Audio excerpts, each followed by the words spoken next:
شوف الجو، شوف أجواء مش موجودة لا بتركيا ولا بهولندا ولا بالجبال الهيمالايا ولا جبال في اليمن يا سادة.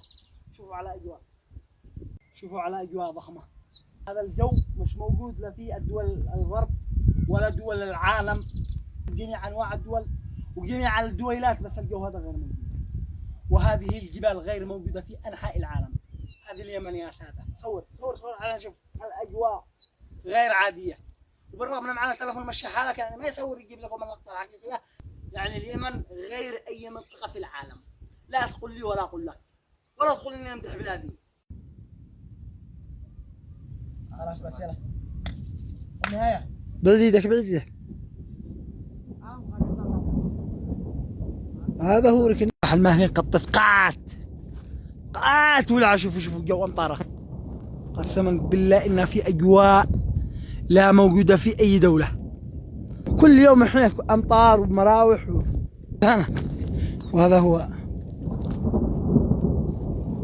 الكامل يعوض كل شيء. جاء المطر واحنا بالخط طريق، بس ما نطلع نكنن بوحود وقالوا بهذه الزوه نطلع نكنن بالحود. شوفوا يا الحود اهو، هذا هو الحود. امطار امطار قوم امطار. يلا طلع على كفة ثلاثة.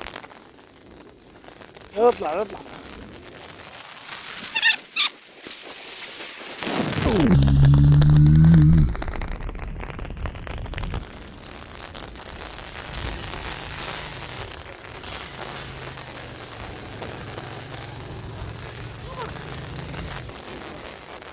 هذا هو الحود.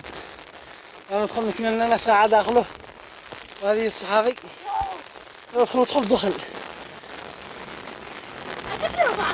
دخل يا شيخ دخل. دخل. أنا سوف أدخل. سوف نقفل المظلة.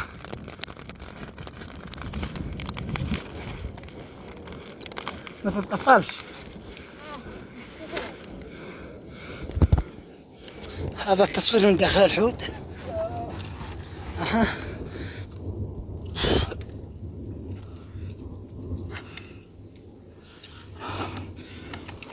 هذا هو الحوت. شوفوا لين، شوفوا هو بعدنا الضوء هناك. لا ندخل. هذا هو الحوت. نحن الآن في الحوت. أي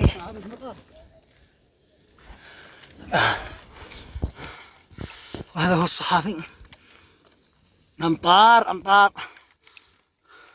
أطرف غلطة ونحن نمشي بهذا المنحدر، يعني اقرأ على نفسك الموت. شوف كيف نجزع. هذه الجو منحدرات خطيرة ما نفعل عشان يجيب الربط القات. شوف موت بعده موت. الله هذه من حضارات الشجر. شوفوا هذه الحصات طوالي تتحسوا الحصات.